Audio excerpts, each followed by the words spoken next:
আসসালামু আলাইকুম। আজকে আমরা যে ভিডিওটা নিয়ে শুরু করব সেটা হচ্ছে একটি এরর।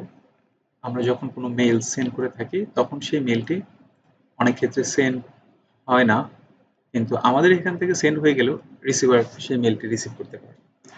এর জন্য একটি এরর চলে আসে আমাদের এন্ড সাইডে, এবং আমাদের এন্ড সাইডে যে এররটা আসে সেই এররটা হচ্ছে 550। 550 যে এররটা হয় সেটা নর্মালি আমাদের এখানে একটা এরর মেসেজ দিয়ে দেয়। সে বলে থাকে যে 550 হচ্ছে রিসিভার সাইডে এই মেলটি আমাদের রিজেক্ট হয়েছে। তো রিজেক্ট হয়ে থাকলেও অনেক সময় সেই মেলটি বারাকোডা থেকে আমাদেরকে ব্লক করে দিচ্ছে, আমাদেরকে আইডেন্টিফাই সেটাই বলছে। তো বারাকোডা যদি ব্লক করে দিয়ে থাকে তো বারাকোডার স্পাম্পে এটা মেলটা থেকে থাকে।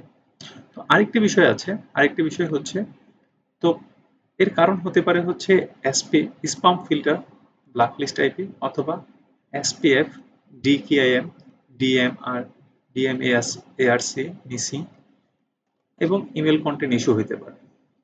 তো একজন আইটি অ্যাডমিন প্রথমত ইমেল সিকিউরিটি গেটওয়ে যেমন বারাকোডা এবং প্রুফ পয়েন্ট চেক করেন। এর পরবর্তীতে সে আরও চেক করেন যে এই অবস্থানটা কোথায় আসলে। তখন অনেক সময় যদি মাইক্রোসফটের হয়ে থাকে তাহলে মাইক্রোসফট তা আইডেন্টিফাই করে দেয় যে multiple reception, action, policy violation or system error, সেটা বলে থাকে। তো নর্মালি এইখানে যে এররটা সেটা হচ্ছে অ্যাকশন রিকোয়ার্ড, এইটা হওয়ার কারণে বারকোডা থেকে তা ব্লক করে দিচ্ছে। তো আমরা এটা বুঝবো কিভাবে? আমরা বুঝবো এইভাবে যে এখানে একটা স্ট্যাটাস কোড দিবে এবং নিচে আসলে স্ক্রল করে এই এরর ডিটেলসে আমাদের একটা এরর ডিটেলস দিবে, যেখানে হচ্ছে 550 remote server return and error এবং 554 রিজেক্টিং ব্যান্ড কন্টেন্ট। তো দ্যাটস ওয়াই আমরা বুঝতে পারি এটা হচ্ছে রিসিভার সাইডে আমাদের এই মেলটি ব্লক করে দিয়েছে।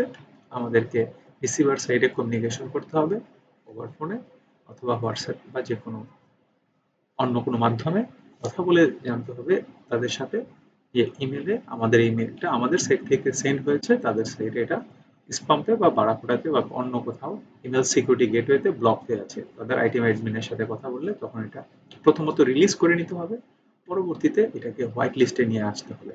হোয়াইট লিস্টে নিয়ে আসলে দেন এই ইমেল কমিউনিকেশনটা স্মুথ হলো। কিন্তু ফিউচারের জন্য এই ইমেল আইডিটা আমাদের যে সেন্ডার আছে, এই যে সেন্ডার অ্যাড্রেস, এই ইমেল অ্যাড্রেসটুকুকে হোয়াইট লিস্টে আওতাভুক্ত করে নিতে হবে। তাহলে এই প্রবলেমটি সলভ হয়ে যাবে। ধন্যবাদ। আসসালামু আলাইকুম।